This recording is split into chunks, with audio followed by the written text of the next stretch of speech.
Yo fellas, what is up? We are back on the channel once again. We've got UFC Sacramento this weekend, so I thought I'd drop in and give you my quick predictions and breakdown. I'm not going to dull over the rest of the card too much because there's a lot of shit on this card. There's a few good fights on here, but mainly talk about the main event. I was going to split up the main and co-main, but I thought let's just do it in one video. So let's just get straight into it. Alright, first fight we're going to talk about is Terrence Chapman versus Anthony Wynn.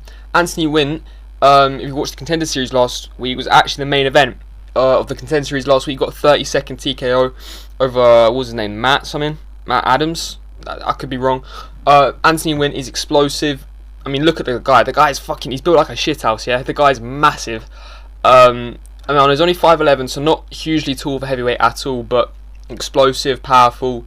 Guy's a beast, alright? From what we've seen, minus 1,000 favourite. Terrence Chapman, I had to do a bit of research on this fella. He's coming in for his UFC debut.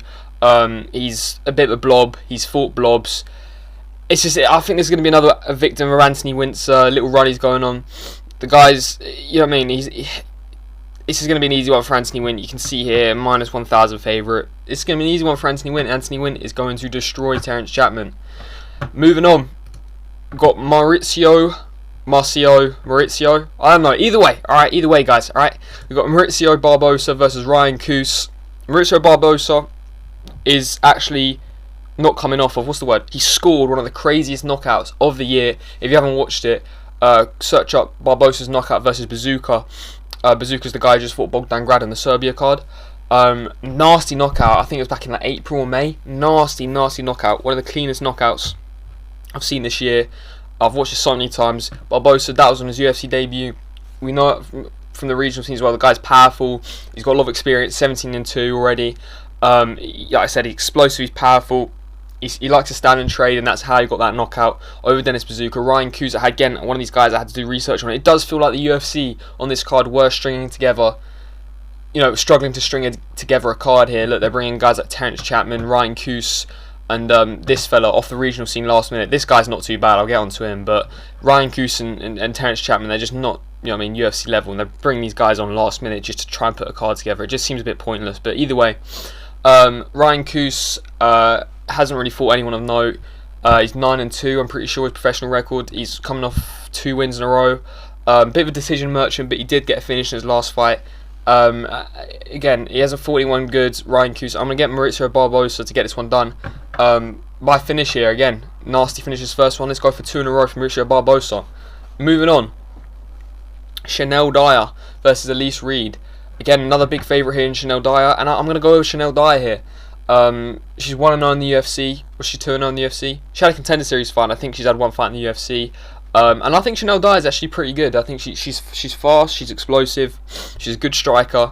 She's a better striker than a lot of people in the strawweight division. Elise Reed's not too great. She's fought nobody in the UFC that's that great and has lost to quite a few of them. Let's see, a record of 8-5. Do you know what I mean? You know what I'm saying? I think she's like, I had a little look before I did this picture. I think she's like 4-5 in the UFC. Do you know what I mean? It's like, it's a bit rough, but yeah, Chanel Dyer's gonna get this one done, mate. She's gonna get this one done. She's, like I said, she's fast, too explosive for Elise Reed. She got finished in her last fight on the fight night in London back in March over, what's the Oliveira, I think her name is. She fought recently, the Brazilian woman. Either way, Chanel Dyer's going to get this one done by a finish over Elise Reed. You can understand why she's a minus 700 favourite here. I think this card is set up to have a lot of finishes on it because there's not much name value on it. You can see there is a lot of, like this guy we're about to come on to, there's a lot of guys in here, or a lot of matchups per se, that are just set up there to be nasty finishes. You know what I mean?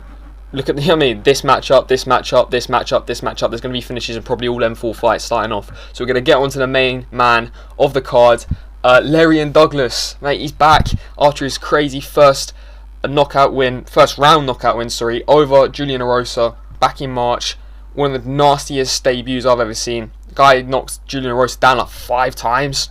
You know, like he was literally wobbling Junior Rosa all over the octagon. It was almost like just ref stop the fight. It was one of them ones. And I'm so excited to see Larry Douglas back. He's one of the hottest prospects in the featherweight division. He had a nasty KO on the Contender Series as well over some hobo-looking ginger guy. I don't know. Wait, what was the guy's name? I think he also fought Kevin Vallejos on the Contender Series as well. Some fucking hobo guy on the Contender Series, some ginger guy. I can't remember what his name was, but nasty KO there on the Contender Series. If you haven't watched it, go watch Larry Douglas' Contender Series fight. The Julian Rosa fight completely dominated him. I know Julian Rosa ain't got the best chin and he is a bit old, but he completely just bullied him. One-sided bully beatdown from Larry Douglas. Jamal Emmers is a bit of like a win-lose fight in the UFC. I think he's coming off a win, but I think this matchup is set up for Larry Douglas to get a win. You know, they've given him a favourable matchup in Jamal Emmers. Yeah, he's experienced and he's been in the UFC. He's had quite a few UFC fights, but he hasn't fought anyone of Larry Douglas's like power, explosivity, you know, whatnot. And I think they're setting up Larry Douglas here to just get another knockout win to add to the highlight reel and get more hype behind him. And you know, what I mean, that's another prospect at featherweight. You've already got Rahiki, McMillan, Luke Riley. You know, and now we've got Larry Douglas. That featherweight division's got a lot of good prospects. It's really, really good outside the rankings, featherweight. And I think Larry Douglas is going to get this one done by first or second round TKO over Jamal Emmers. Moving on, we've got Gage Young versus Stan Dorsainville. Dorsainville? That's it. We got it right. Fourth time, boys. Gage Young's okay. I mean, he had a decent fight with Quillen Salkeld in the Contender Series a couple years back. Not many people know that you fought. Why am I saying not many people know that? Why am I trying to say that's like bull knowledge? Everyone knows that Gage Young fought Quillen Salkeld on the Contender Series. They had, I think it was it a split decision? They went to a decision. And Gage Young stood his own. He did pretty well. And obviously, look what Quillen Salkeld's turned into. He's fought twice in the UFC, Gage Young. I think he's won one of them or lost one. I could be wrong, but he's coming off a win over, what's the guy's name? Thiago Moises, I want to say. A few months back. It was split decision, very close fight. But he's a decent striker, Gage Young. You know, he's got decent output. Nothing special, though. Stan Dorsainville, fucking all over the place today with names. He's a bit of a submission artist, to be honest. I had to do a bit of research on this guy. He's been fighting LFA. But he's got a lot of submissions on his record. I think 4 of his 5 wins. He's 5-0, by the way, guys. I think 4 of his 5 wins are by submission. The other one is by TKO, which was in his last fight. But the guy's got decent striking. He's got good kicks from the clips I've seen of this guy. And I think he'll give Gage Young some trouble, especially if this fight goes down to the ground. You can understand why the odds are so close. Gage Young being a slight favourite, probably just because he's got that UFC experience, you know. But I wouldn't put it past, Stan the man. Stan Dorsainville, Stan the man to get this one done. I'm going to go with Stan the man to get this one done. Stan the man is going to get this one done by submission over Gage Young. Let's go Stan the man. We're Stan the man fans, Jansen. I need to stop saying Stan the man. I've said it 20 times, but we're Stan the man fans on this channel now. All right, boys. I've called it. That's it. Chris Padilla versus Nasrat Haqparast. Chris Padilla is good. I don't think enough people talk about Chris Padilla. Chris Padilla is actually really good. He's on a 3-fight win streak. Would be 4, but he had a draw. Got overturned to a draw against. I can't remember who he fought. But he fought someone on the 327 card and he got overturned to a draw after the fight happened. But Chris Padilla is good. He's not, I would say, crafty vet, but the guy's only like 30. I think you have to be like at least 34 and above to be a crafty vet. But he's a young crafty vet. He's a crafty vet in the making, Chris Padilla. Nasrat Haqparast, obviously coming off that nasty KO to Quillen Salkeld last year. With a head kick KO, but they own a bakery, that clip. Everyone thinks that it was Quillen Salkeld's parents that owned a bakery. It's not. It's actually Haqparast's parents. Sorry to spoil your fun, guys.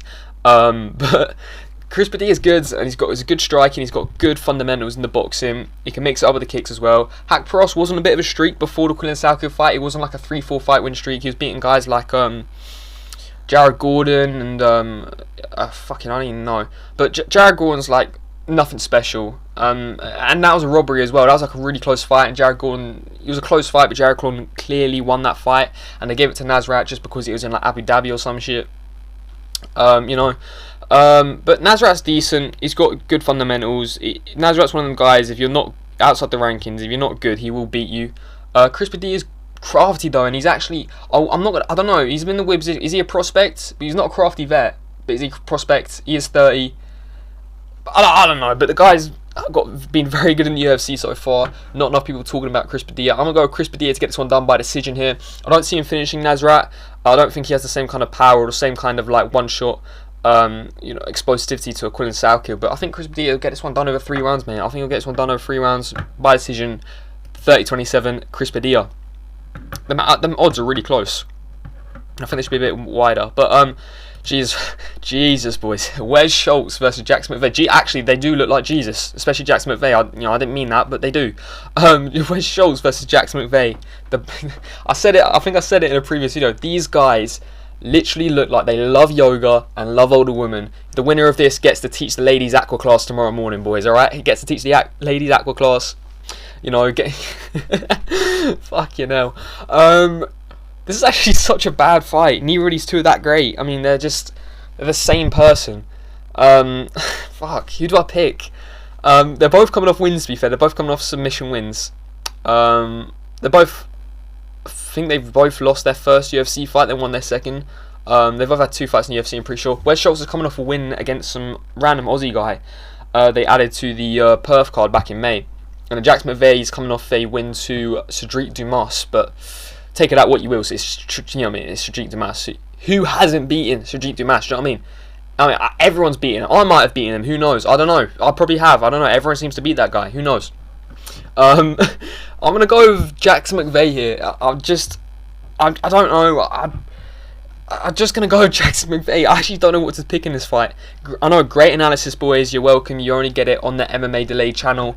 Let's go with Jackson McVeigh to get this one done by submission here over Wes Schultz, because Wes Schultz is poo, but so is Jackson McVeigh. But Jackson McVeigh's got cooler hair, so I'm going to go with Jackson McVeigh. Moving on to the main card. Your first fight on the main card. Shamil's back, boys. Shamil, the Blob, is back.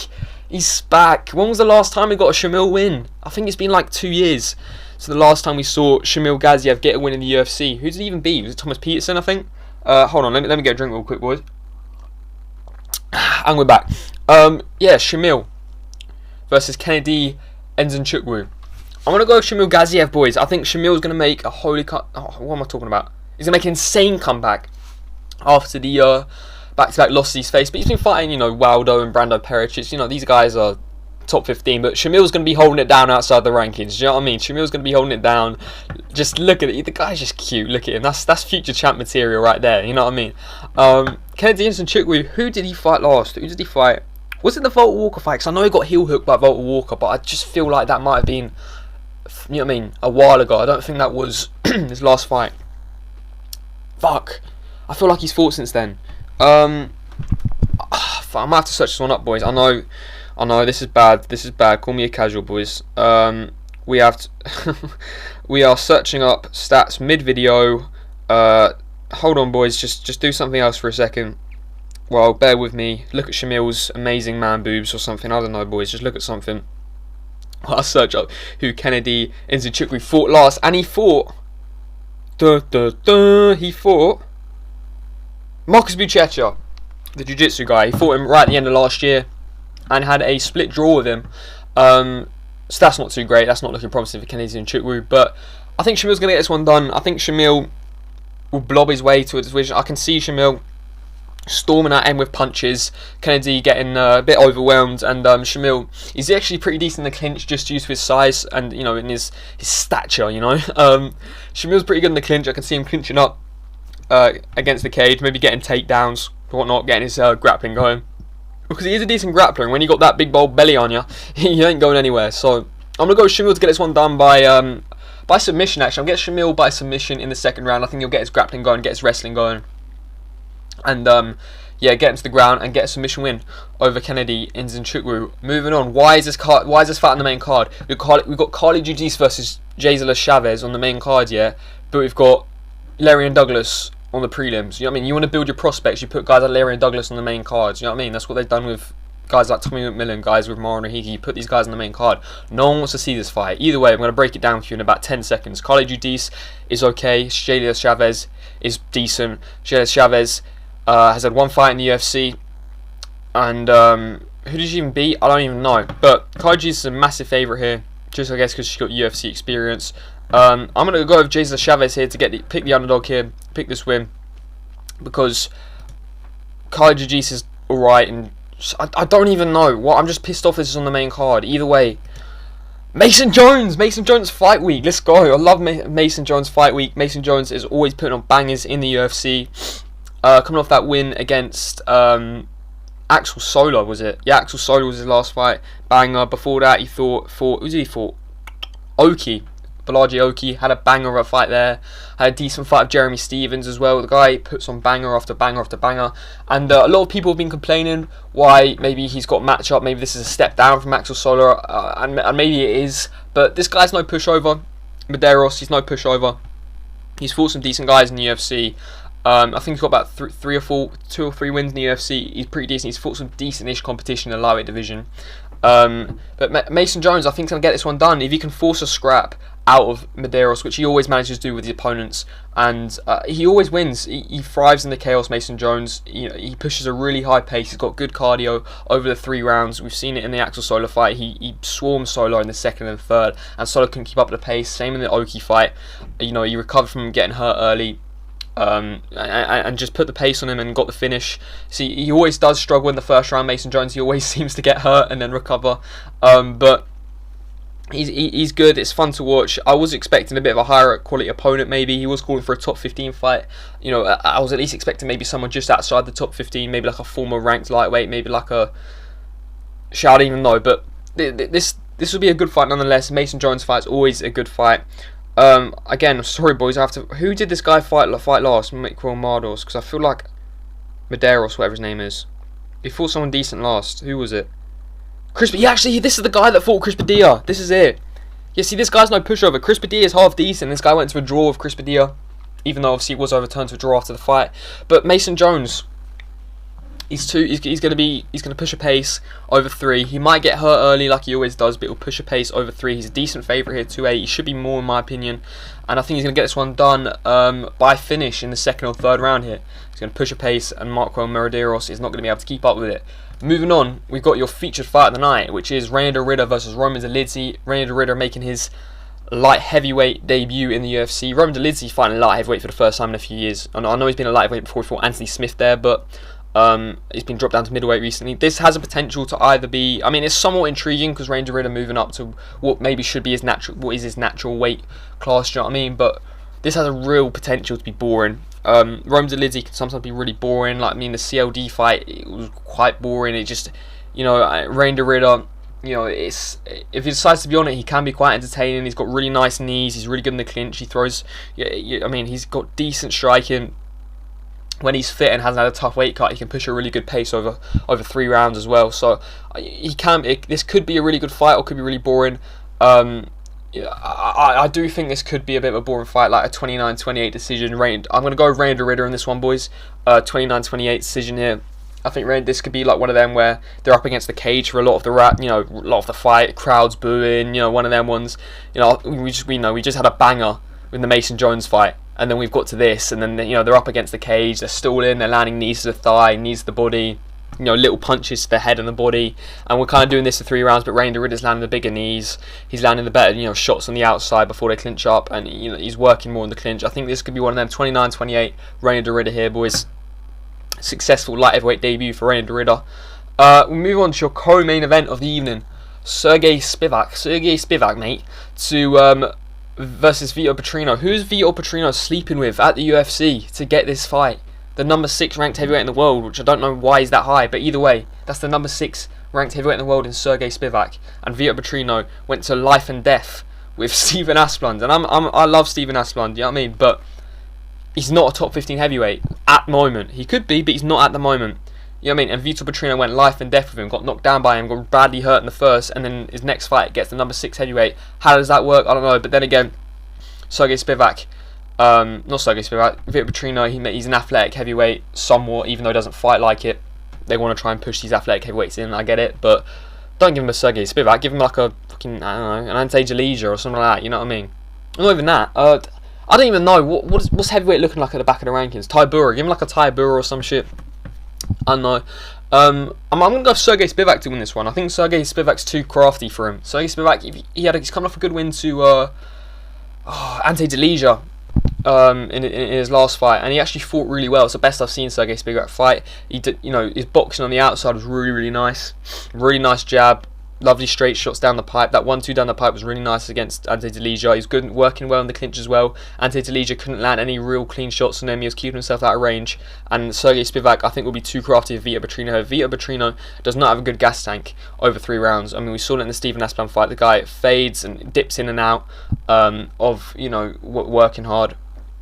Even I know he won that fight against Stephen Asplan, but Stephen Asplan don't have a great gas tank either. So there was a bit of a scrappy fight towards the end. But Vito Petrino, he'll throw like 2 hard leg kicks, maybe a head kick, really hard, and then just won't throw for about a minute. You know what I mean? And throw like 3 real hard punches, and then just won't throw for a minute. Do you know what I mean? It's one of them. I think Sergey Spivak's going to be working constantly for the 3 rounds. In the clinch, on the range with the jab, and I think Sergey Spivak's going to get this one done by decision here, 29-28, 30-27, and just school Vito Petrino and send him back to the unranked section of the heavyweight division. But seriously, who's this guy sleeping with to get these ranks? I know he was on a bit of a win streak before the Stephen Asplan fight, but like, what's going on here? Do you know what I mean? Main event time. What we all wanted to hear. Hopefully you're sticking around at this point in the video. I know I've waffled on a lot, but if you're here, we're going to talk about the main event, which is Anthony Hernandez versus Gregory Rodrigues, boys. I've been watching a lot of tape on these guys, especially Gregory Rodrigues, because I wasn't sure on my pick here. I was initially going to go with Anthony Hernandez, I'm still going to go with Anthony Hernandez, but I was thinking for a while, I need to go watch some more tape of, Robocop. I have to go watch his recent fights, because, how he deals with the grappling. But and this is the reason. What I found out is he don't deal with grappling well, and he tries to shoot his takedowns. Like, in the Kopylov fight, and in the Cannonier fight, he tried to shoot a few takedowns, and he couldn't get any of them off. He just got shrugged off straight away. He's not going to be doing that against Hernandez. He's not going to be trying to shoot any stupid takedowns against Hernandez, because Hernandez will look up that submission straight away. He's got great submission threat, Hernandez. So he won't be trying to do that. And I'm going to go with Hernandez in this one, boys. Robocop, he does slow down. I mean, in his Roman Kopylov fight, which was last year, he showed a better cardio than they did against Cannonier in a 5-rounder. But the last 5-rounder we saw him in was the Cannonier fight. And after the second round or so, yeah, he didn't pace himself well, but he was in the 3rd and 4th, he was really struggling, got finished really early in the 4th. In the 3rd round, he was really struggling, and that was a 40-year-old Cannonier. I know Cannonier is crafty as fuck, but that's a 40-year-old Cannonier and Rodrigues was, 32 then, 33, and he was just getting outworked and couldn't keep a pace up with a 40-year-old Cannonier. Do you know what I mean? Obviously, he's coming off that win, first round knockout win over Bruno Ferreira, but Bruno Ferreira is a bit chinny. So it's a good win nonetheless, though. And obviously, we know how powerful Robocop is. The guy is powerful as fuck, He's explosive. He throws really nice hooks, right hands. He throws a hook, like a left hook, right hand, really well. He's fast with that right hand. He's like a piston sometimes. But he can be a bit ploddy on the footwork sometimes. So he does get caught because he moves his head, but he doesn't move his feet. So he's still in range after he moves his head. And Anthony Hernandez's striking isn't as bad as you think it'd be. I mean, against Strickland, for the 3 rounds they fought before he got finished, he showed some decent striking. Yeah, he was landing some decent shots on Strickland. He was landing some jabs. He was landed a couple nice right hands to the body on Strickland and to the head. And Strickland's such an awkward striker to deal with. He's so good at keeping himself out of the way and using the Philly shell to kind of deflect punches. And Hernandez will still land some decent shots on him. But I think Hernandez. This goes past 2 rounds. It's Hernandez's game. It's just this would be so good for Hernandez if it goes past 2 rounds. Robocop's danger level just fades as the fight goes on. We all know this due to his cardio, and because the cardio goes down, the power goes down in your punches. Do you know what I mean? And I think Hernandez he's smart enough as a fighter. He's fought more top 15 opponents than Rodrigues has fought. I think the only top 15 opponents he's fought is a Cannonier and Bruno Ferreira, and got finished by Cannonier.